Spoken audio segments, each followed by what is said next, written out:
Au pays des cratères est présenté par la Fabrique culturelle de Télé-Québec en partenariat avec Transistor Média.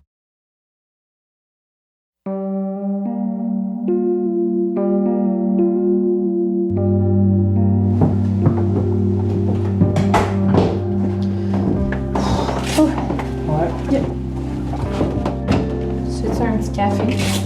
Ah, c'est pas une mauvaise idée, ça. Après toutes les rencontres faites dans les épisodes précédents, on est retourné chez mes parents. On avait besoin de souffler, parler et réfléchir à la suite du balado. Je suis mêlé. Ouais. C'était le fun, c'était des belles rencontres, mais j'ai 15 millions de questions. Il y a trop de choses qu'on sait pas. Ce balado-là, pour vrai, là, c'est une espèce de trou sans fond. Là. On répond à une question, puis il y en a 4 autres qui apparaissent. C'est quoi, mettons, qu'on va faire avec le lithium? Qu'est-ce qu'il va faire, entre autres, dans les études, sur les BAP, que ça va être accepté, là? Compte tenu qu'en plus, là, il était censé avoir un BAP. Ouais, c'était printemps, puis il n'a jamais eu. Là. Non, mais on venait ici à ce temps-ci de l'année pour ça. Ouais. Je sais même pas pourquoi on fait une mine à ciel ouvert ou pourquoi on fait une mine souterraine des fois. Pourquoi on choisit l'un ou l'autre, je le sais pas.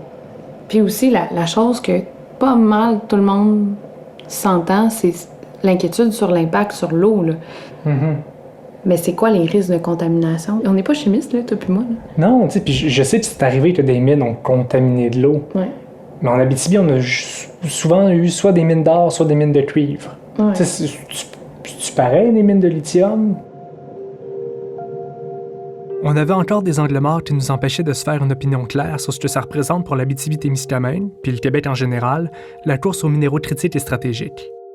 Pour cet épisode-ci, on va donc aller à la rencontre de scientifiques, de chercheurs, de sociologues puis d'économistes, entre autres, pour répondre à nos grandes questions. On s'est d'abord dirigé à Rouyn-Noranda, où on a rencontré un professeur et chercheur à l'Université du Québec en Abitibi-Témiscamingue, Benoît Plante. Après une demi-heure de route, on a fait un arrêt à Malartic, une petite ville de 2000 habitants où on retrouve une des plus grosses mines à ciel ouvert au Canada.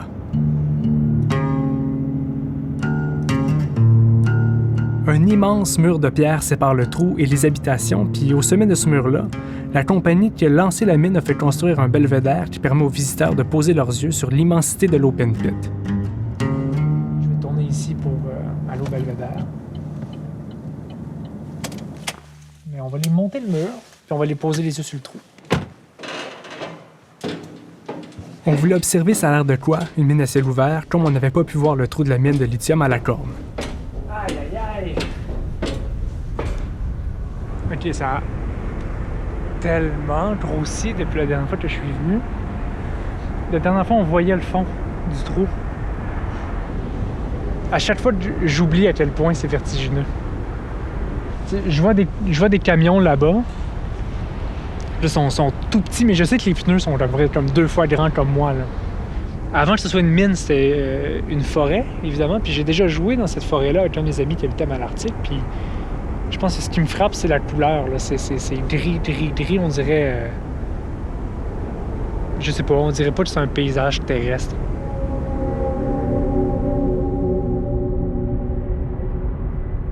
Le trou canadien de Malartic a fermé le 5 mai 2023. Ça aura pris seulement 12 ans pour extraire l'or de la fosse, de 2011 à 2023.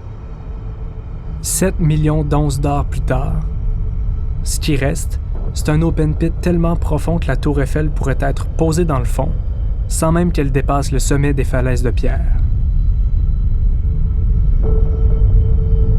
12 ans. C'est impressionnant, mais c'est aussi angoissant. Ce qui reste de la rapidité de nos exploits, c'est l'abandon froid de Canyon Solitaire. On s'est ensuite rendu sur le campus de l'UQAT à Rouyn-Noranda. Comme tous les experts universitaires qu'on va rencontrer dans cet épisode-ci, on cherche d'un bord puis de l'autre le bureau de la personne qu'on vient rencontrer. Bonjour. Enchanté. Enchanté d'être rencontré. Salut. Salut, Élise. Benoît Plante, c'est un gars de l'Abitibi-Témiscamingue. En plus d'être professeur, il est chimiste spécialisé en géologie et titulaire de la chaire de recherche institutionnelle en géochimie environnementale des ressources minérales critiques et stratégiques. Aujourd'hui, mettons, quel genre d'impact on pourrait observer avec les mines? Ça ressemble à quoi l'impact sur le territoire? Ça va beaucoup dépendre à savoir si on a une mine souterraine ou une mine à ciel ouvert. Les mines souterraines, c'est essentiellement construire des galeries. Ça fait en sorte qu'on a moins de rejets à entreposer en surface. Dans les mines à ciel ouvert, on va souvent avoir un entreposage de rejets qu'on va appeler des haldes stériles. Ça, c'est essentiellement la roche qu'on a dû enlever du chemin pour accéder à la roche qui a une valeur économique qu'on appelle le gisement. En ce moment, les projets de mines qui sont... il y en a un qui est lancé à la corne, Oui. Mais les autres sont envisagés, ce sont tous des projets de fosses à ciel ouvert. Y a-t-il une raison particulière? Est-ce que c'est propre au lithium? Est-ce parce qu'il y a un manque de concentration? Pourquoi on veut faire une mine à ciel ouvert et pas quelque chose qui a peut-être un peu moins d'impact sur le territoire?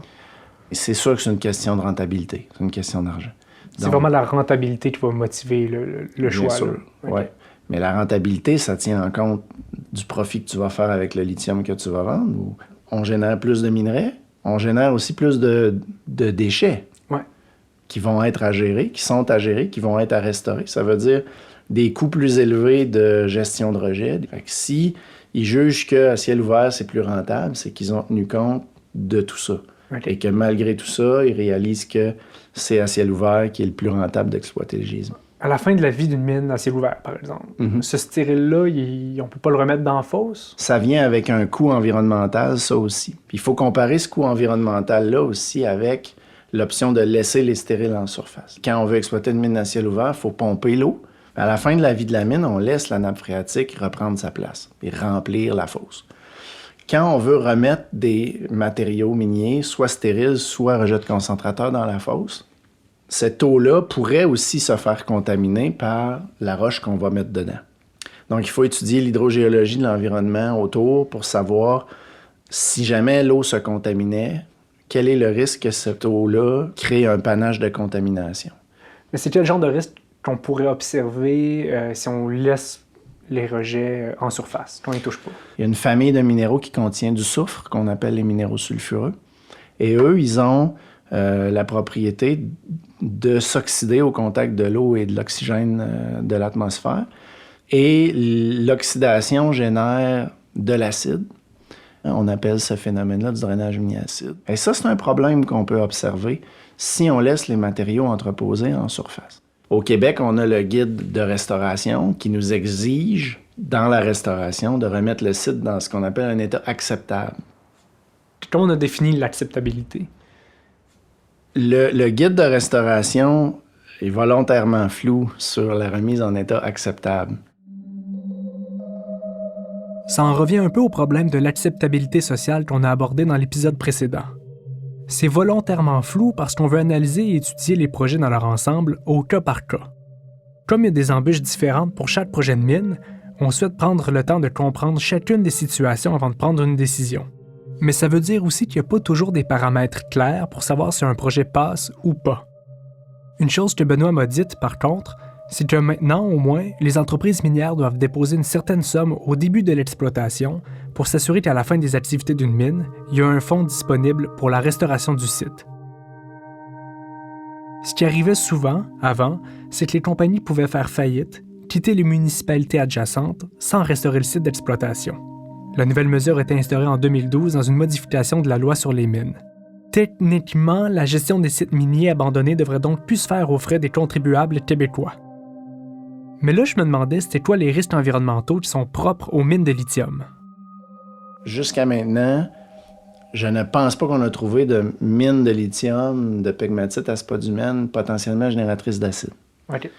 En gros, là, et désolé à tous les chimistes de ce monde si je fais une trop grosse généralité, mais quand Benoît Plante parle de pegmatite à spodumène, il parle d'une formation rocheuse dans laquelle on trouve des cristaux, puis ces cristaux-là peuvent contenir du lithium.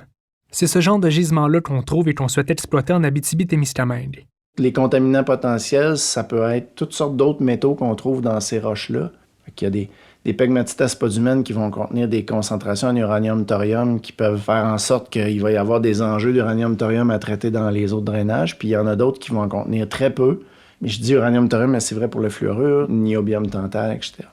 Est-ce qu'on a des angles morts? Est-ce qu'on connaît tous les impacts potentiels de ces mines-là? Est-ce qu'il y a des contaminants qu'on maîtrise moins un peu? C'est quoi leur impact sur l'environnement? Ou... Bien, souvent, ce qu'on va trouver associé au pegmatite à spodumène, C'est des métaux auxquels on n'a pas eu à être confronté souvent dans l'industrie minière conventionnelle de l'or puis des métaux de base, des métaux précieux. OK. Il y a encore des angles morts, il y a encore des inconnus sur la toxicité de certains de ces éléments-là et des effets aussi combinés de différents contaminants-là présents dans les eaux en même temps. Pour moi, je trouve ça un peu curieux, mettons qu'on commence des projets quand on a encore des inconnus.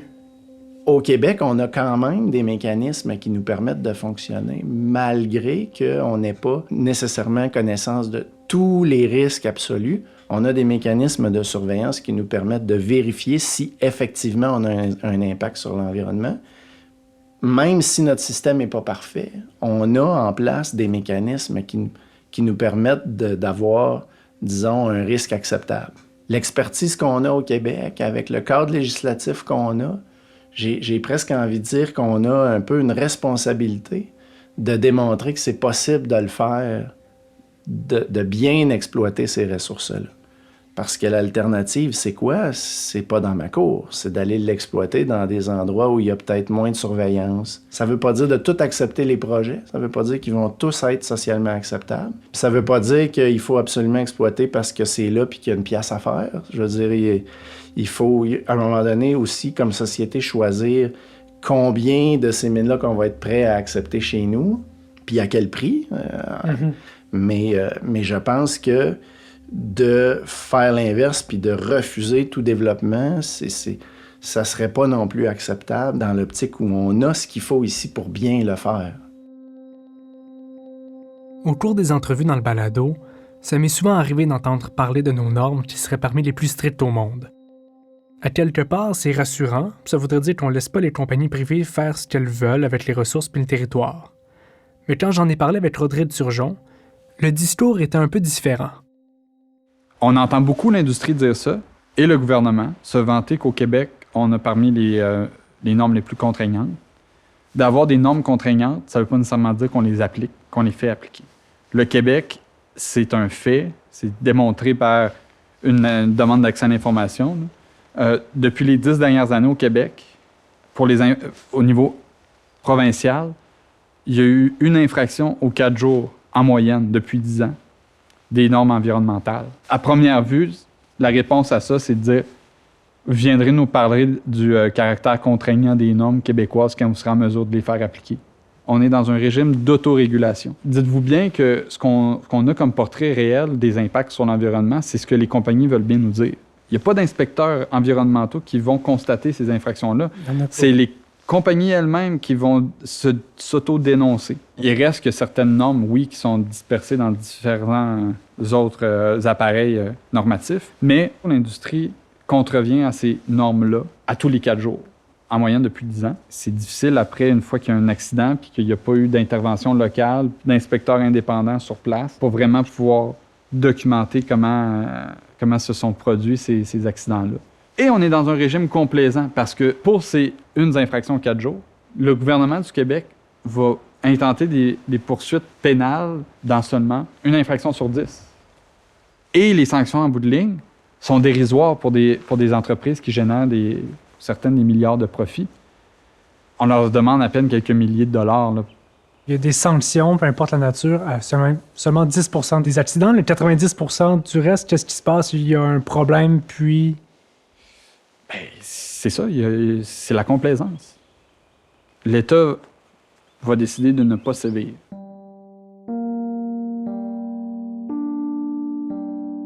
Nous, ce qu'on dit, c'est qu'il faut absolument retirer des mains de la ministre des Ressources naturelles tous les pouvoirs qu'elle a en termes de surveillance environnementale. Il faut que ça soit transféré au ministre de l'Environnement. Parce que là, on a une ministre qui, dans ses mains, détient 2 mandats irréconciliables. Le conflit d'intérêts est apparent. Une même personne peut à la fois tout faire pour inviter des multinationales à exploiter le territoire, mais que ça serait elle qui serait également responsable de veiller à la protection des impacts de cette industrie-là. Ça n'a pas de sens, là.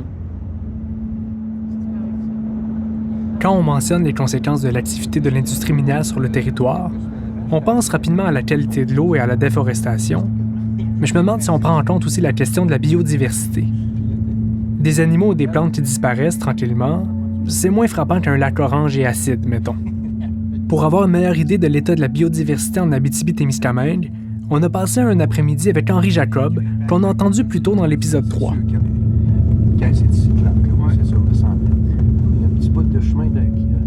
Avec son implication dans la protection du territoire témiscabitibien depuis les années 70, il a vu comment l'activité industrielle a eu un impact sur l'état du territoire. Par exemple, il a pu observer la population de plusieurs espèces s'effondrer au fil des années. On s'est rendu avec lui sur le territoire protégé de ce qui reste de la hare de caribou forestier de Val-d'Or, qui frôle l'extinction avec les 9 bêtes restantes.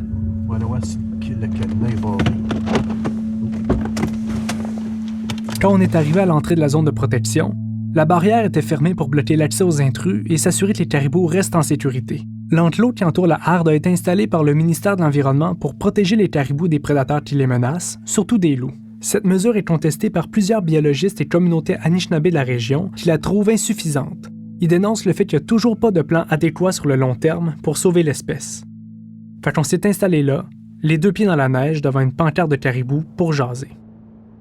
De toutes ces années de militantisme-là, comment le territoire a changé? C'est quoi l'état de la biodiversité en Abitibi en ce moment? Bien, je pense pas que ça sera. On pourrait pas parler d'évolution, mais on parlerait d'une dévolution. Je ne sais pas si c'est le contraire d'évolution, parce que, un peu comme partout ailleurs, elle diminue. Quand on parle de diminution, c'est souvent, malheureusement, les gens voient uniquement quand une espèce est disparue, ou comme le caribou qui est en train de disparaître. Ils ne voient pas que toutes les autres espèces sont en diminution. On a perdu, d'après les mammifères, d'après des études qui ont été faites, ils extrapolent en disant qu'on a peut-être perdu depuis les années 50 au-dessus de 70 de tous les mammifères. Pas juste justement les mammifères, mais tu as aussi les oiseaux qui diminuent, eux autres qui sont encore vivants, mais que tu les vois et qu'il y en a de moins en moins. Fait que ça, c'est comme si ça n'existe pas. Et le caribou est l'exemple, ce qu'on dit, c'est une bête, un être parapluie, que lui, quand il disparaît, le reste disparaît. Puis l'autre chose, il y a juste 3 de tourbières qui restent sur la Terre, et ça accumule 30 du CO2 dans le sol. Puis on les exploite. Et sans limite, les milieux humides, c'est là que tu as le plus de biodiversité. En fait, c'est les territoires qui peuvent nous sauver, qui ne nous coûtent rien pour nous sauver de la crise climatique, ou du moins de la réduire. Encore là, on dirait qu'on fait juste accepter que la voiture électrique, c'est mieux. Ouais. Puis je pense que probablement c'est mieux. On dirait qu'il n'y a pas de calcul qui existe sur la voiture électrique versus la voiture à essence. Qu'est-ce qui émet le plus de la fabrication, là, vraiment au kilomètre zéro, jusqu'à quand elle va émettre, quand elle va rouler, tu sais. Oui, parce que tant qu'à faire toutes ces mines-là, faut que ça vaille la peine. Il faut vraiment que ça nous aide à faire la transition énergétique. Non, puis je sais pas qu'est-ce qui est pris dans le calcul non plus en ce moment. Puis ça, je suis pas sûre qu'on va le trouver, là. Elliot Muller, un ingénieur spécialisé en analyse du cycle de vie, a tenté de définir qu'est-ce qui avait moins d'impact sur l'environnement. Alors, ce qu'on aime beaucoup dire dans notre domaine d'analyse du cycle de vie, c'est ça dépend. Au niveau de la production, un véhicule électrique est plus émetteur de gaz à effet de serre et a plus d'impacts environnementaux en règle générale sur sa production qu'un véhicule thermique, donc un véhicule à essence. Au kilomètre zéro, effectivement, un véhicule électrique a plus d'impact qu'un véhicule thermique. Donc si on vient acheter un véhicule électrique qui reste juste dans notre garage pendant des années, on aura augmenté notre impact sur l'environnement. Mais c'est au niveau vraiment de sa phase d'utilisation que le véhicule électrique va venir prendre l'avantage sur le véhicule thermique. Et c'est pour ça que plus on utilisera un véhicule électrique, sauf si c'est vraiment un mix complètement au charbon, le pire mix possible, mais dans un mix peu carboné, plus on utilisera un véhicule électrique, plus il deviendra préférable au véhicule thermique. Donc, dans un contexte comme au Québec, une voiture électrique, c'est une amélioration là, visible pour des véhicules comparables. Si on remplaçait le parc automobile pour le même parc automobile, par exemple. En termes d'empreinte carbone et de la plupart des empreintes des indicateurs environnementaux, oui, ça serait une amélioration visible dans un cas comme le Québec, qui est un peu le cas idéal en termes de mix électrique. On est à quasiment 100% d'énergie renouvelable, d'électricité renouvelable produite au Québec. Donc c'est vraiment le cas type où le véhicule électrique aurait le meilleur impact possible. Donc, par exemple, si on met en place des voitures électriques dans un pays où sa production énergétique provient principalement du charbon, la solution devient beaucoup moins intéressante. et l'empreinte environnementale beaucoup plus significative. C'est pour ça que, encore une fois, tout dépend du contexte. Il n'y a pas de bonne solution absolue à appliquer partout sur la planète. C'est un peu ce qu'on a fait ces dernières années, chercher une solution et l'appliquer partout en pensant que ça serait la bonne. Après, ce qu'il faut aussi garder en tête, c'est que c'est quand même un marché assez émergent. Le marché des véhicules électriques, c'est quasiment une certitude que cet impact-là, il va diminuer dans les prochaines années, et donc que cette différence-là, même au kilomètre zéro, va se réduire prochainement. Il y a aussi toute la question de la gestion des batteries des voitures électriques. Quand une batterie est en fin de vie, qu'est-ce qu'on peut faire? En fait, il y a beaucoup de solutions qui existent pour les recycler, ces batteries, et ces solutions, elles fonctionnent bien. Il y a des tas de technologies qui permettent de recycler 50% à 95% des différents métaux et minéraux qui composent une batterie électrique. C'est l'objectif, c'est l'idéal de pouvoir fonctionner exclusivement avec du recyclage, donc boucle fermée. Bien sûr, il y aura toujours besoin d'avoir une entrée de nouveaux matériaux parce qu'on n'aura jamais un recyclage à 100%, donc on aura toujours besoin d'avoir une entrée de nouveaux minéraux, mais l'objectif, c'est de la rendre la plus faible possible. Quand je pense au recyclage des batteries, c'est sûr que la première idée qui me vient en tête, c'est d'utiliser les minéraux recyclés pour faire une autre batterie. Mais Elliott Muller m'a mentionné une autre solution vraiment intéressante. On estimait encore récemment qu'une batterie qui a perdu 20% de sa puissance initiale ne permettait pas une autonomie suffisante, notamment pour une utilisation mobile. Mais il reste quand même 80% de sa puissance de charge qui existe, donc il faut essayer au plus possible de l'utiliser encore cette batterie-là. Quand on a beaucoup d'énergie renouvelable et notamment intermittente qui sont sur un réseau électrique, on a une production d'énergie qui vient fluctuer. Donc on a besoin de batteries pour venir stocker cette énergie-là quand on en produit plus que la demande et pouvoir la redistribuer par la suite. Et ça, c'est un très bon exemple de réutilisation en seconde vie de batteries et dont on a besoin, en fait.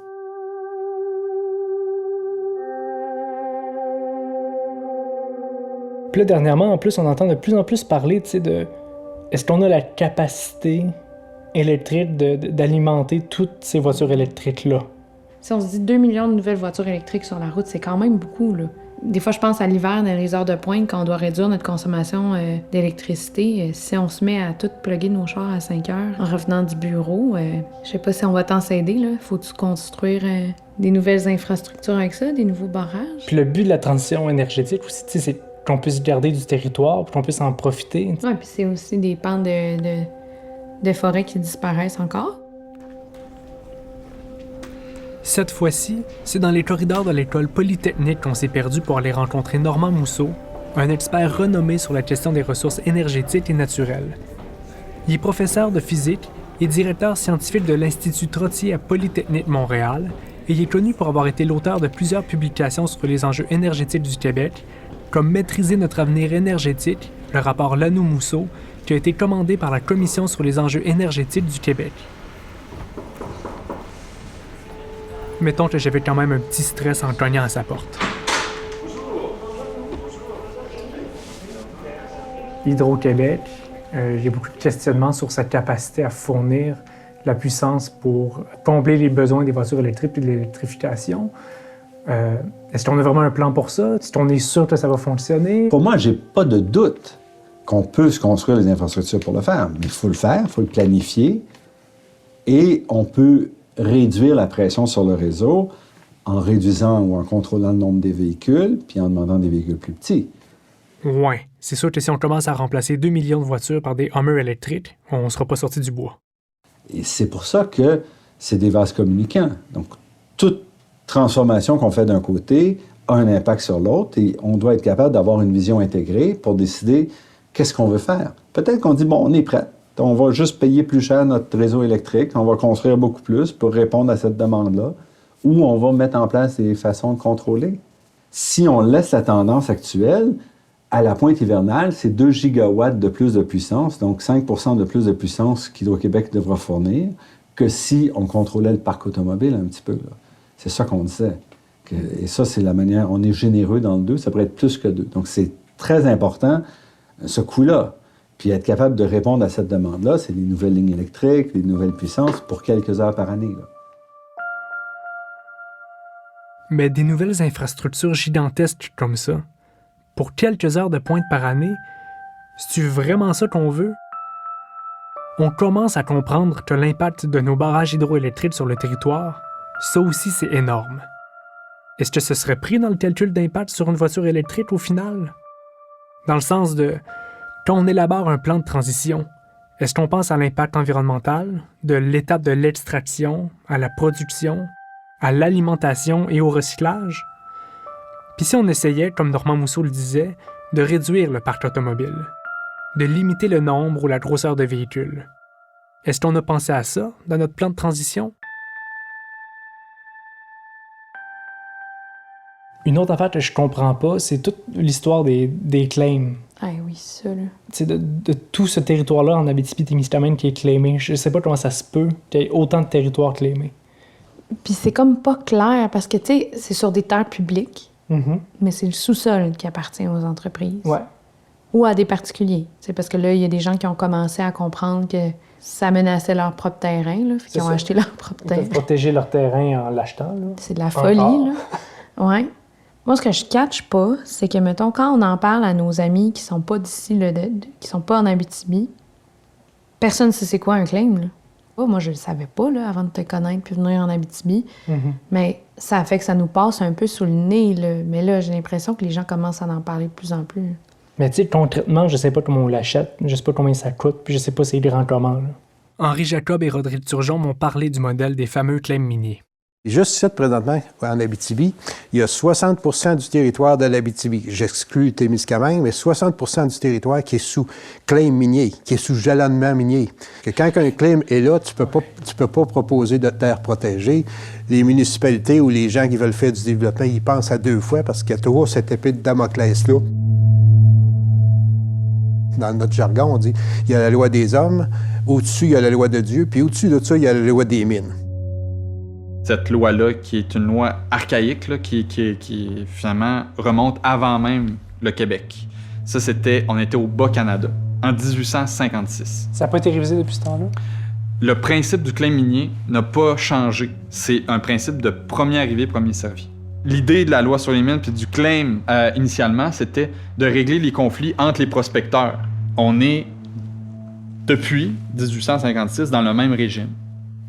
Il y a eu des modifications à la loi sur les mines, bien entendu, là, mais le principe fondateur de donner le libre accès au territoire n'a pas changé. Puis pour un claim au Québec, faut-tu habiter au Québec? Non, absolument pas. 70% du territoire est ouvert au Québec à être claimé. Et non, c'est des sociétés qui proviennent de partout dans le monde, des individus qui acquièrent ces permis-là. Nous, on appelle ça du click and claim.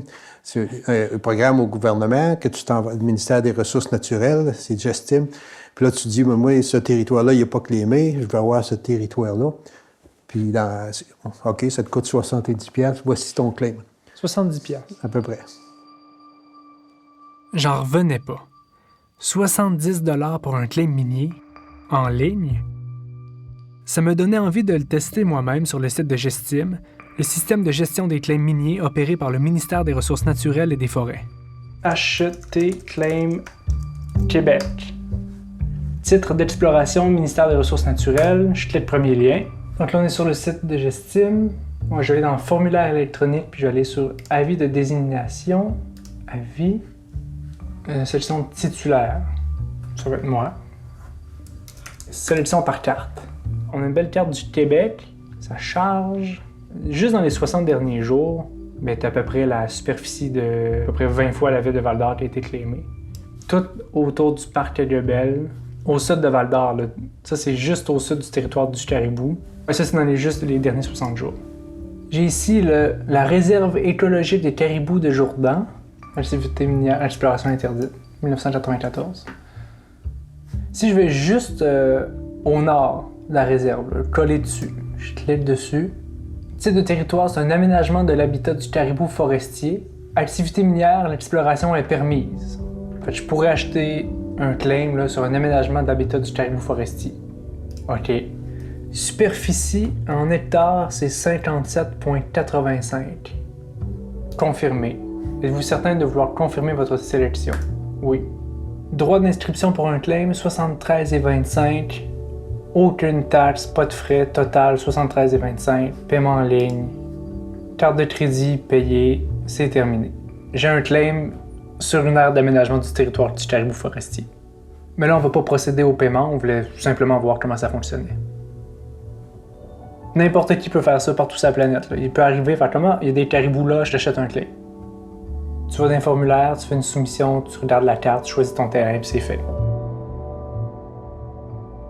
On donne le droit exclusif d'explorer notre sous-sol pour 75 $. C'est ça qui revient à l'État québécois, puis aux Québécois en général.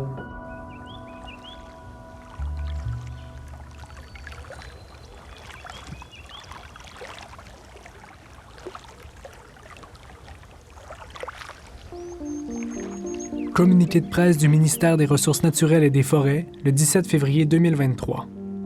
Souhaitant favoriser un développement harmonieux de l'activité minière au Québec, la ministre Maïté Blanchette-Vézina annonce le lancement d'une démarche participative avec la population et les intervenants régionaux et nationaux concernant l'encadrement de l'activité minière. Les consultations visent à entendre la population quant au mécanisme d'octroi des claims, mais également à entendre des propositions constructives et innovantes. Il y a quand même des consultations qui vont être faites, là. Ouais, puis tu sais, la ministre a quand même dit que le système actuel doit être amélioré. Là. Il me semble que c'est pas rien. Là, les gens commencent à s'insurger un peu plus. Mais ça, de dire qu'on va l'améliorer, ça veut-tu dire que le ministère des Ressources naturelles est ouvert à changer la loi vraiment? Henri Jacob nous a partagé son point de vue là-dessus. C'est sûr que la loi va se resserrer à cause de la pression publique. Moi, ce qui m'inquiète, surtout, c'est que j'ai l'impression que pourquoi que ce boom-là, ils ne pourront pas tout l'exploiter, mais ils sont en train de demander des permissions sous des lois qui sont beaucoup plus permissives de ce qui va s'en venir. J'ai vraiment l'impression qu'il y a un genre de vent des minières qui se sont dit « Hey, il faut se dépêcher parce que la loi risque de devenir plus sévère. » Fait que ces gens-là s'organisent pour avoir des droits acquis. Mais là, depuis le début des épisodes, on se pose bien des questions sur le lithium et les minéraux critiques et stratégiques. Ouais. Mais ce qui fait rouler l'Abitibi, c'est pas ces mines-là. Là. C'est l'or qu'on extrait ici. Puis ça, techniquement, le lithium et les minéraux critiques, ça va servir à quelque chose, en principe. Là. Ça va au moins faire une voiture électrique qui polluerait moins sur les routes que la voiture à essence. Mais si je me fie un peu à... On est là, devant nous, ouais. Sur le site des ressources... C'est quoi le site? C'est Ressources naturelles Canada. Ouais, sur le site de Ressources naturelles Canada, là, on le voit là, combien qui est utilisé pour l'or. Là. C'est comme 55 % de la joaillerie, là, des bijoux, 25 % en investissement. Fait que ça, c'est comme c'est des valeurs virtuelles. Là. Tu sors l'or, tu fais un lingot puis tu la places à quelque part. Oui, puis tu payes plein d'argent pour surveiller ce lingot-là, alors qu'il pourrait rester dans terre. Puis... l'achat net des banques centrales, c'est le même principe. Ils vont acheter de l'or pour sécuriser d'un coup qu'il y a une crise économique, mettons. Puis il y a 8 % qui est pour la technologie, tu sais. Fait que j'imagine pour... téléphone, ordinateur... Instruments médicaux, sûrement de l'aérospatial. L'aérospatial, exactement. Mais tu sais, ça fait combien? Ça fait quoi? Ça fait 92 %? Selon le graphique qu'on a là de Ressources naturelles Canada, c'est ça. 92 % de l'or qu'on sort sert pas à quelque chose. Il sert dans un monde virtuel qu'on s'est inventé, mais il n'est pas utilisé. Là. L'humain ne l'utilise pas. Où il va être porté, c'est une affaire de bijoux, là, d'apparence. Puis je veux dire, dans un contexte de transition énergétique puis de crise climatique, moi, ce que je constate, c'est que dans le fond, 92 % de l'or qu'on extrait, qu'on pourrait ne pas extraire tout de suite. Extraire ce qu'on a besoin. Ouais, 8 % des gisements qu'on a. Mais dans ma tête, c'est ça la transition énergétique, c'est de sortir, peu importe la ressource, c'est de sortir les ressources qu'on a de besoin. Tout dépendant de ce qu'on fait avec. Mais ça me fait penser justement à ce que Rodrigue disait l'autre jour quand on enregistrait avec lui sur l'escargot. Nos organisations là, appuient à fond toute mesure qui vise à réellement atteindre une société sobre en hydrocarbures. Là. C'est évident. Puis on souligne sans crainte, sans gêne, que effectivement certains métaux peuvent être utiles pour décarboner notre économie. Là. Ça va de soi. Ce qu'il faut vraiment questionner, c'est le modèle extractif à la base, le modèle économique, financier, puis s'assurer que ça soit au bénéfice des populations, premièrement des populations locales, et non pas au bénéfice des exploitants. Là. Parce que ça, c'est la dynamique qui nous a emprisonnés dans ces crises sociales et climatiques-là. Un autre angle mort que j'avais, et probablement un des domaines dans lequel je m'y connais moins, c'est l'économie. Surtout si on parle du modèle minier. Là, j'ai vraiment aucune idée de la rentabilité de nos projets. C'est sûr que, comme simple citoyen, je les vois les gros pick-up et les bateaux que les mineurs peuvent se permettre avec les bons salaires qu'ils font. Je le vois aussi dans le soutien financier d'initiatives culturelles ou sportives que les compagnies minières offrent pour la construction d'arénas, les commandites de festivals. Bref, des fois on peut penser que nos villes ici roulent effectivement sur l'or. Mais je me souviens des temps plus difficiles ici dans la région, puis je me demande si, sur le long terme, c'est une industrie qui est rentable. Dans mes recherches, je suis tombé sur un article de Radio-Canada qui affirmait qu'en 2020, en Abitibi-Témiscamingue, l'industrie minière a généré 3,3 milliards de dollars en profit. C'est immense. Mais comment ces profits-là ruissellent dans la région? C'est quoi le vrai profil de nos retombées à nous, ici, au-delà des profits? J'en ai parlé à Éric Pinault, professeur au département de sociologie et membre de l'Institut des sciences de l'environnement à l'UQAM, qui préside aussi le comité de recherche et qui s'intéresse, entre autres, à la financiarisation du secteur extractiviste, dont le secteur minier. Il est aussi chercheur associé à la chaire de recherche de l'UQAM en transition écologique et au Centre de recherche sur les innovations et les transformations sociales de l'Université Saint-Paul. Ouais, les experts dans notre balado ont parfois des titres longs comme le bras.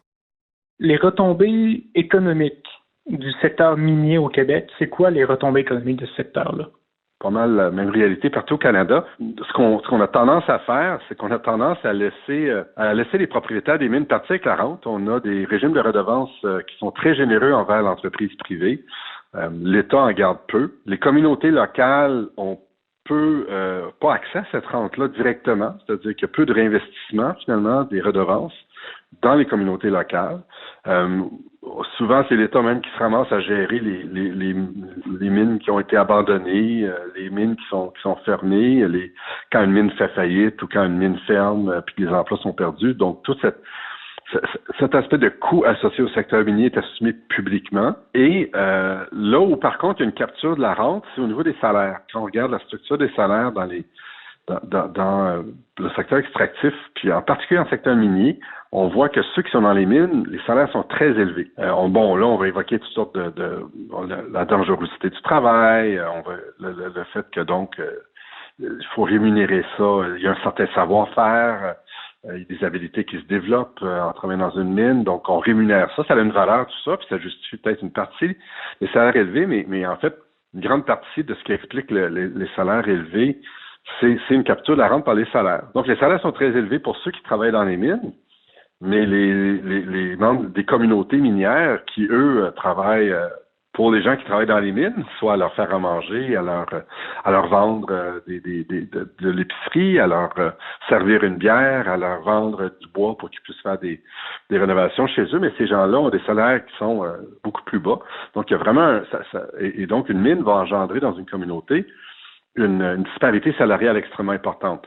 La manière dont on capture la rente publiquement, c'est sur les salaires. C'est donc on impose les salaires par l'impôt sur le revenu, puis c'est par ce chemin-là finalement que la valeur de nos minerais se ramasse dans les coffres de l'État.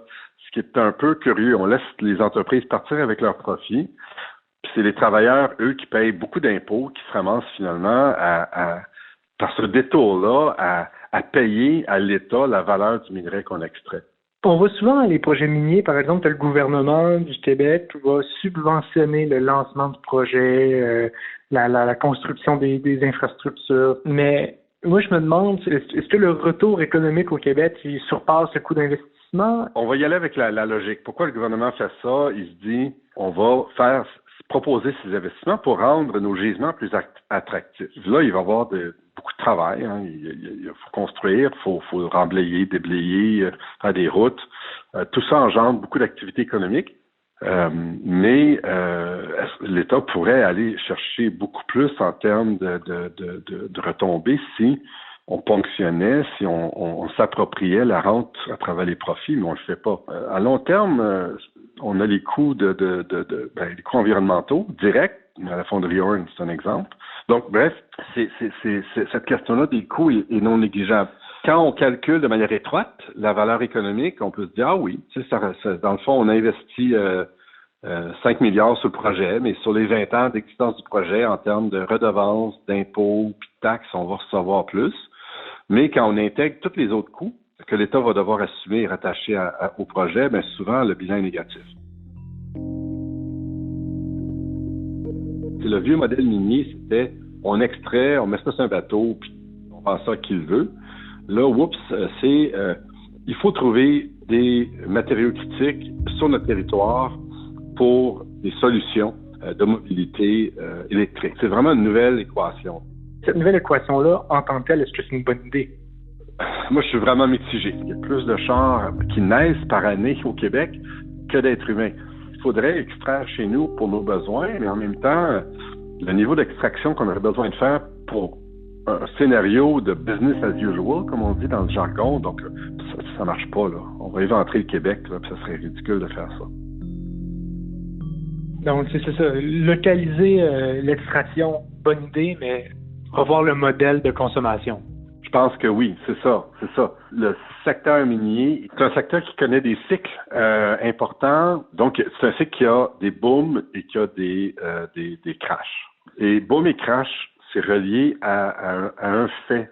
Quand il y a une augmentation de la demande pour une matière, là, tout le monde se pitche sur les gisements. Les gouvernements veulent profiter de la manne pendant qu'elle passe, injecter de l'argent public. Tout le monde fait ça partout sur la planète parce que nos marchés de minéraux sont intégrés planétairement par une poignée multinationale qui contrôle l'essentiel de la circulation des métaux. Et donc, quand on a un boom, ben, on creuse partout en même temps.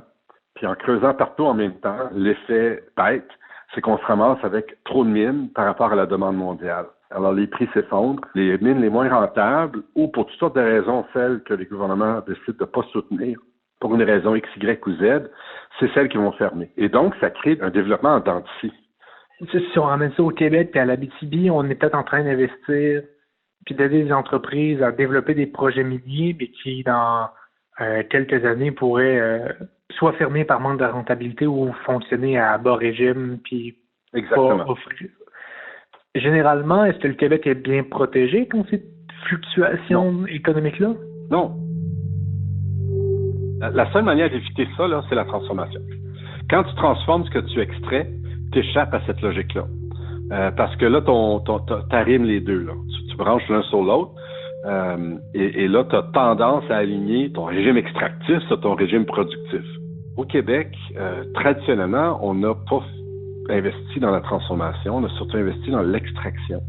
Et plus tu extrais massivement des grosses quantités de métal, plus tu dépends des fluctuations du marché mondial. Mais dans le contexte de minéraux critiques et stratégiques, est-ce qu'on va suivre le même scénario économique? Parce que pendant la production du balado, il y a eu beaucoup d'annonces faites par rapport au développement de la filiale batterie ici même au Québec. J'annonce officiellement aussi donc la création d'une troisième zone d'innovation, la vallée de la transition énergétique à Bécancour, Trois-Rivières et Shawinigan. Il va y avoir 3 axes. Bien sûr, la filière batterie pour les véhicules électriques. Deuxièmement, l'électrification de transport pour des véhicules récréatifs électriques, des nouvelles technologies aussi de recharge. Et troisièmement, l'hydrogène vert, puis la décarbonation des ports, du transport lourd et des industries. Donc, je pense qu'on est dans une situation qui est à peu près parfaite. Et je me dis que c'est juste le début. Aujourd'hui, on peut annoncer que Northvolt va bâtir une nouvelle giga-usine de fabrique de batteries pour les véhicules électriques à Saint-Basile-le-Grand et à McMasterville. Northvolt va construire une usine de 7 milliards de dollars. C'est le plus grand investissement manufacturier de toute l'histoire du Québec. Autant au provincial qu'au fédéral, il y a eu beaucoup d'investissements dans l'électrification de nos transports. Le 28 septembre 2023, juste avant la fin de la production du balado, les 2 paliers de gouvernement ont annoncé le plus gros investissement manufacturier de l'histoire du Québec. C'est 3 milliards de dollars de fonds publics provinciaux et fédéraux qui devraient être investis pour la construction d'une usine de fabrication de batteries qui va appartenir à l'entreprise suédoise Northvolt. On peut ajouter à ça 4,5 milliards de fonds incitatifs juste pour que l'entreprise s'installe ici au Québec plutôt que d'aller en Californie comme dans son plan initial. On sent que les gouvernements veulent non seulement pousser ce qu'ils présentent comme un plan de transition énergétique, mais aussi développer une industrie majeure pour l'économie du Québec et du Canada. Le premier ministre provincial François Legault a lui-même mentionné que l'investissement total prévu pour la filiale batterie devrait s'élever à 30 milliards de dollars, que le projet devrait être aussi structurant pour l'économie de la province que les chantiers des grands barrages hydroélectriques de la baie James dans les années 70.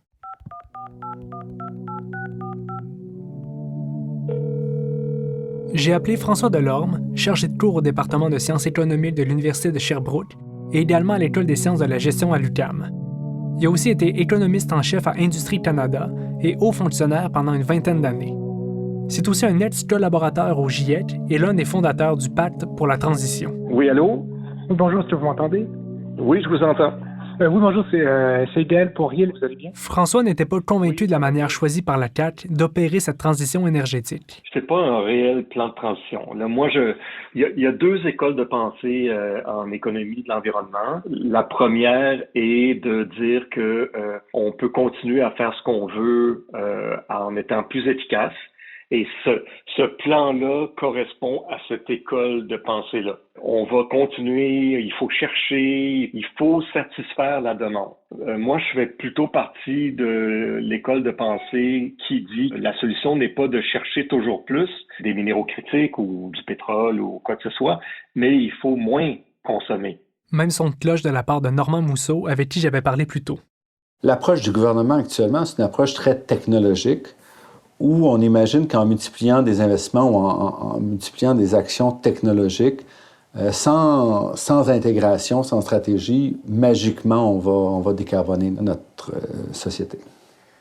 Mais je pense qu'à ce moment-là, là où je deviens vraiment confus, c'est que le message du gouvernement, en termes de relations publiques, c'est vraiment ça qui nous est vendu un peu. C'est le Québec, dans son grand projet de transition énergétique, pour devenir un État vert, on fait des mines de lithium. Ce qui est bidon. Ce qui est bidon, parce que, encore une fois, les deux sont séparés. C'est pas... Ça se recoupe, mais le recoupage est tellement loin qu'un n'est pas dépendant de l'autre. Le problème, c'est que quand on lit ça à la transition énergétique en disant c'est essentiel, on s'empêche de faire la réflexion qu'il faut, qui est comment on exploite des ressources premières, des ressources naturelles de manière intelligente. C'est ça qu'on doit se poser. Puis découpler ça, de dire « Ah, c'est l'urgence de la transition ». C'est deux affaires. Puis il faut les regarder de manière indépendante. Le circuit des matières premières, c'est un circuit mondialisé. La transition, c'est un circuit régionalisé. Fait que c'est vraiment plus des mesures concrètes qui vont venir changer un peu le mode de consommation. C'est puis... là-dedans, on n'a pas le choix. La transition se fait au niveau de la consommation d'énergie. Okay? Pas au niveau de la production des bidules, dans un contexte mondialisé. J'étais tellement confus pendant cette entrevue-là que j'étais fâché. J'avais l'impression d'être tombé dans le panneau, de m'être fait avoir. Si on commence à ouvrir plusieurs mines de lithium, de cobalt, de graphite partout au Québec, mais qu'on n'est pas nécessairement sur la bonne voie pour la transition, à quoi tout ça sert? Finalement, le dilemme depuis le début du balado, celui de créer des mines pour sauver l'environnement, ce serait pas un vrai dilemme? Là, ça a l'air que la voiture électrique, c'est pas la solution miracle promise. On développe des mines un peu à l'aveugle sans connaître leur rentabilité puis leur impact. Puis en parallèle, il n'y a pas de plan chiffré pour réduire le nombre de voitures, pas de plan structurant pour le transport en commun pour la province, puis on ouvre des nouvelles usines de transformation sur le territoire. Si la décroissance, c'est la clé, pourquoi on la prend pas? Pauvre Normand Mousseau, c'est sur lui que j'ai déversé ma confusion. Je ne comprends pas l'intérêt de développer des projets qui vont ni servir à la transition énergétique du Québec et qui ne rapportent pas d'argent. Ça rapporte des emplois localement. Okay. Mais pour des régions qui ont un manque de main-d'œuvre. Je suis d'accord. Je comprends pas, moi non plus, là. Je comprends pas pourquoi on court comme ça. Ça n'a pas de sens.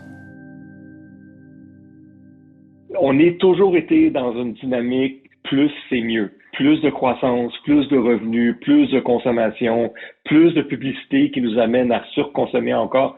Ce modèle-là, il fonctionne tant qu'on a un aquarium de CO2 qui est pas plein. Nous, on est rendu où on est presque au bord en ce moment, là. Puis donc, on peut pas continuer à faire comme si on faisait avant parce que l'aquarium, il va déborder. Le manuel d'économie nous disait exactement quoi faire en 1980. C'est comme une recette de Stadio, là. On avait juste à la suivre. Mais pourquoi on n'a pas suivi la recette? Puis pourquoi on le fait toujours pas? Le problème environnemental, c'est un problème de long terme. Notre système politique qui est garant du bien commun, lui, est structuré aux 4 ans. On n'est pas équipé politiquement pour relever des défis de long terme. L'autre chose, c'est que il y a des décisions éthiques qui font partie de ça, qui disent, bon, est-ce que je devrais me soucier des générations futures ou pas? Ces enfants-là qui sont pas nés encore, ils n'ont pas droit au chapitre et ne font pas partie des décisions que l'on prend aujourd'hui, que eux-mêmes vont subir. Parce que s'ils étaient là, ils diraient, ben non, on va arrêter de financer une fausse transition énergétique qui finalement va nous amener à construire des Hummers électriques. Ça revient à notre question du début, pourquoi le gouvernement ne prend pas ses responsabilités? J'ai comme l'impression qu'on a tout ce qu'il nous faut, les connaissances et les solutions pour minimiser la crise climatique. C'est juste qu'on dirait qu'on n'a pas choisi la bonne track pour aller vers notre objectif. On dirait que c'est le manque de volonté de changer notre modèle qui nous empêche d'avancer. Je repense très souvent à la notion des 7 prochaines générations dont les Anishinabés m'ont parlé, l'idée que les décisions qu'on prend aujourd'hui devraient bénéficier aux enfants qui vont vivre dans un monde qu'on va avoir quitté depuis déjà longtemps. J'ai l'impression que si j'avais à les regarder, mes enfants, mes petits-enfants, leurs amis puis tous ceux d'après, je serais gêné de leur dire qu'on n'a pas su faire les bons choix parce qu'on voulait un pick-up électrique ou un VUS électrique, toujours plus gros, puis toujours plus nombreux dans le cours. Au début de l'été 2023, des feux de forêt historiques se sont déclenchés un peu partout au Québec, dont en Abitibi. Lorsqu'on y est retourné pour une de nos dernières semaines d'enregistrement, la fumée était épaisse. C'était un peu étrange d'avoir en pleine face les conséquences de la crise climatique ici, au même moment que commençait la course aux minéraux critiques et stratégiques. C'était comme un point de convergence qui nous enfonçait l'urgence dans la gorge. Je pense qu'on était plusieurs à ressentir l'angoisse dans la boucane puis le ciel jaune. Puis j'ai eu une pensée particulière pour les personnes directement touchées, dont plusieurs communautés Anishinabés. Ces inquiétudes-là font partie de moi depuis longtemps, mais avant c'était surtout théorique. Là, c'était drôlement concret. J'avais besoin d'entendre qu'il y avait des solutions, qu'on pouvait se sortir de là, ou du moins atténuer les conséquences. De m'imaginer dans quel monde on pourrait vivre si on faisait les bons choix. Qu'on pouvait sauver nos régions, nos villes, qu'on pouvait s'imaginer un Abitibi du futur plus prometteur que ça. Je suis allé rencontrer Pierre-Olivier Pinault. Bonjour. Il est professeur au département de sciences de la décision à HEC Montréal et spécialiste des politiques énergétiques, particulièrement du secteur de l'électricité. Il est aussi titulaire de la chaire de gestion du secteur de l'énergie. Du point de vue gouvernemental, qu'est-ce qui pourrait être fait de mieux que 2 millions de voitures électriques sur nos routes? En mobilité durable, en fait, le gouvernement aurait le pouvoir de mettre en œuvre sa politique de mobilité durable qui existe déjà. Donc, si déjà ce document-là, qui a été fait sous le gouvernement libéral de M. Couillard, mais qui a été repris, cette politique-là, par le gouvernement de la CAQ, si on la mettait de l'avant, plutôt que de vouloir rajouter des véhicules électriques, on ferait des grands progrès. Cette politique de mobilité durable, elle a des principes très très fort en elle. Un, il faut réduire les besoins en transport. 2, il faut faire un transfert vers des modes de transport qui sont moins dommageables et moins chers. Par exemple, passer d'une voiture individuelle transférée au transport en commun ou pour le transport de marchandises, passer du camion au rail. Ça, c'est des transferts modaux qui sont extrêmement bénéfiques autant sur le plan financier que sur le plan environnemental. Et le dernier aspect de cette politique-là, c'est améliorer les véhicules. Il faut aussi améliorer les véhicules, avoir des véhicules qui sont moins consommateurs d'énergie. Et dans ce sens-là, le véhicule électrique est une bonne chose, mais c'est la troisième étape. Ça, le gouvernement pourrait le mettre en œuvre en ayant de la réglementation sur où est-ce qu'on peut habiter, en forçant un petit peu les villes à densifier et à réaménager les territoires pour avoir plus de services à proximité. Et puis après, il y a tout ce qu'on appelle l'éco-fiscalité qui pourrait être utilisée pour justement pénaliser les comportements problématiques, c'est-à-dire acheter des gros véhicules, c'est problématique. Donc on pénalise ça et l'argent de la taxe qu'on met sur ces véhicules-là, on peut la réinvestir dans de la mobilité durable, c'est-à-dire des pistes cyclables, du transport en commun, une panoplie de services qui va servir à toute la population. Comment est-ce que les régions pourraient bénéficier de ces autres types de transports-là, plus collectifs et actifs? Dans l'imaginaire collectif, le transport en commun est quelque chose de ville, mais la réalité au Québec, c'est que le transport en commun, il est déployé dans les régions. Et on a tendance à l'oublier parce que le transport en commun qu'on a déployé dans les régions, ce sont les autobus scolaires. Si on regarde où sont les autobus jaunes, il y en a une flotte incroyable d'autobus jaunes. Elle n'est pas à Montréal, elle n'est pas au cœur de Québec, elle est déployée dans les régions. C'est juste qu'on a organisé le transport en commun de manière très segmentée pour le transport scolaire, comme s'il y avait uniquement les écoliers qui devaient avoir un service de transport en commun. Évidemment, il y a d'autres formes de transport en commun qui sont amoindries au fil des années.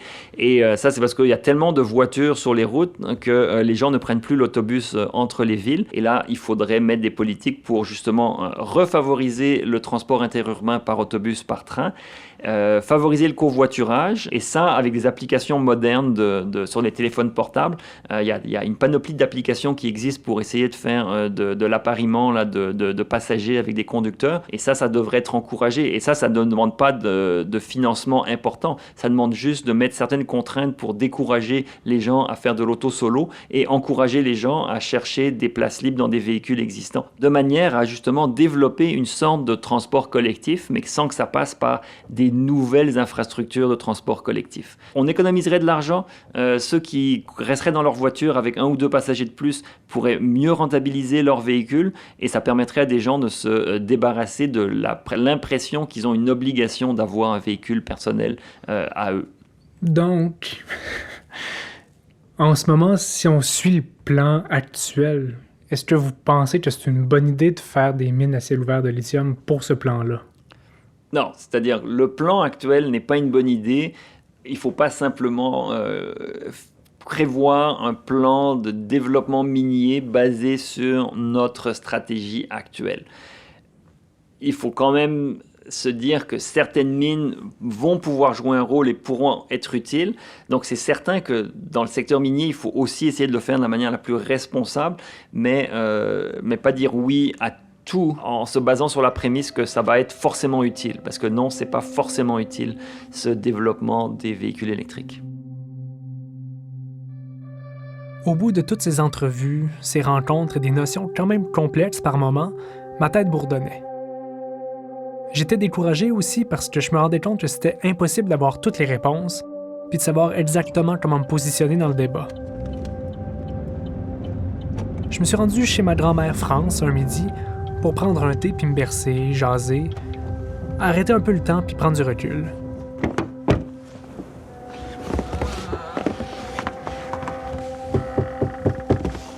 En jasant de tout et de rien dans son salon, France m'a dit quelque chose qui m'a beaucoup surpris.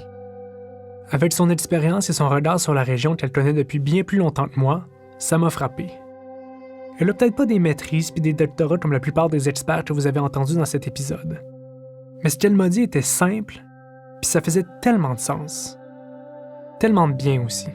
Mais je sais pas, les chars électriques, c'est une bonne idée, ça. Je sais pas, moi. Qu'est-ce qui te fait douter?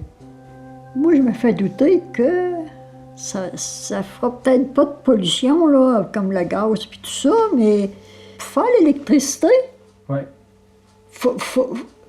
faut des turbines, faut toutes sortes d'affaires. Encore là, il va y avoir des... Non, ça sera pas parfait, ça.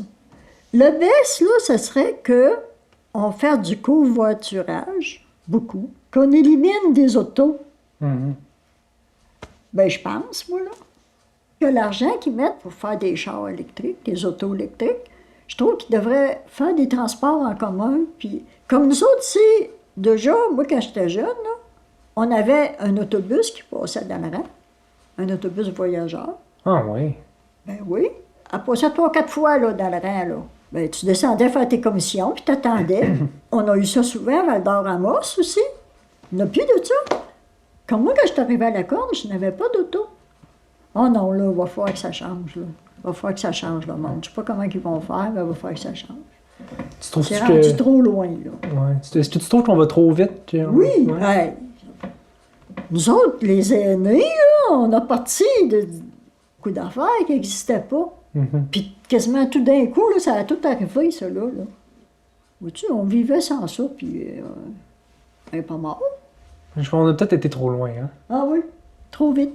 On devrait peut-être des fois plus oui. vous écouter, puis voir ce qui était le fun oui. de ce que vous avez vécu pour s'en inspirer, pour régler ce qu'on se rend compte qu'on a peut-être moins bien géré, là. Mais ça, c'est pas vous autres, puis c'est toute la société, là. Ça va être dur de reculer ça, là. Ce qui me frappe beaucoup dans notre course folle vers les minéraux critiques et stratégiques, c'est qu'on se jette encore sur un projet d'extraction sans avoir de plan établi en amont pour réduire, décroître, réutiliser, nous assurer de la rentabilité des projets, même si c'est une recommandation que beaucoup d'experts et expertes de plusieurs milieux font en répétition pour nous donner les meilleures chances de réduire les impacts de la crise climatique. On sprinte sur le même chemin qu'avant, sans trop savoir pourquoi, et le temps nous manque de plus en plus. Au moment de produire le balado, alors que de plus en plus de mines de minéraux critiques et stratégiques sont sur le point de voir le jour au Québec, entre autres en Iyou-Ichi à la baie James, sur la Côte-Nord, en Mauricie, dans l'Anaudière et en Abitibi-Témiscamingue, il reste pourtant encore plein d'inconnus. Il manque des études environnementales, des études sur la rentabilité de ces nouveaux projets qui pourraient prédire leur impact réel. On ne connaît pas non plus la destination de nos ressources. Le lithium extrait ici pourrait bien être vendu aux plus offrants, peut-être voyager à l'autre bout du monde pour, peut-être, construire des objets qui ne sont pas nécessairement destinés à la transition énergétique. On investit aussi des milliards de dollars de nos fonds publics dans des entreprises multinationales étrangères pour qu'elles s'installent ici au Québec pour faire la transformation de nos matières premières. Mais on fait tout ça en dehors des régions ressources qui ont pourtant besoin de stabiliser et diversifier leur économie. Bref, dans cette course-là à laquelle on est tous et toutes soumis, on se rend peut-être pas compte qu'on s'égare de plus en plus. Et on se demande pas assez ce qui va rester après le passage de ces mines-là. À quoi on peut s'attendre ici en Abitibi-Témiscamingue? Est-ce qu'on peut choisir notre avenir? Est-ce qu'on peut imaginer autre chose comme projet pour notre région?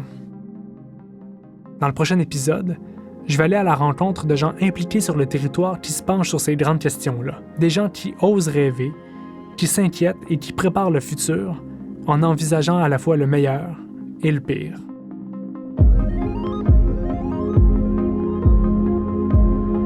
Vous venez d'écouter le 4e épisode de Pays des cratères. Merci aux personnes entendues dans cet épisode. Benoît Plante, Rodrigue Turgeon, Henri Jacob, Elliott Muller, Normand Mousseau, Éric Pinault, François Delorme, Pierre-Olivier Pinault et France Dumais. Scénarisation, réalisation et prise de son, Élise Ecker-Lambert et Gaël Poirier. Conseil au contenu, Sonia Bonspil-Boileau et Richard Desjardins. Niawan et merci. Production, montage et lecture des communiqués, Élise Ecker-Lambert. Narration, Gaël Poirier. Enregistrement des voix, Gabriel Poirier-Lemoine. Musique originale, Monsieur Saturne. Musique additionnelle, Saratoga. Conseil à la composition musicale, Claudie Bertounesque. Conception sonore, Mathieu Bourque. Mixage sonore, Luc Boudria. Coordinatrice de projet, service sonore chez Melz, Caroline Bernard. Directeur développement des affaires post-production chez Melz, Raphaël Rainville. Conseil juridique, Vanessa Loubino, Artem. Remerciements spéciaux, Melz, Annie Saint-Pierre, Éric Poirier, ainsi que Thomas Gauthier et Brigitte Voisard. La création de cette œuvre a été rendue possible grâce au soutien financier du Conseil des arts et des lettres du Québec, le Conseil des arts du Canada, Prime et Logique, les offices jeunesse internationaux du Québec.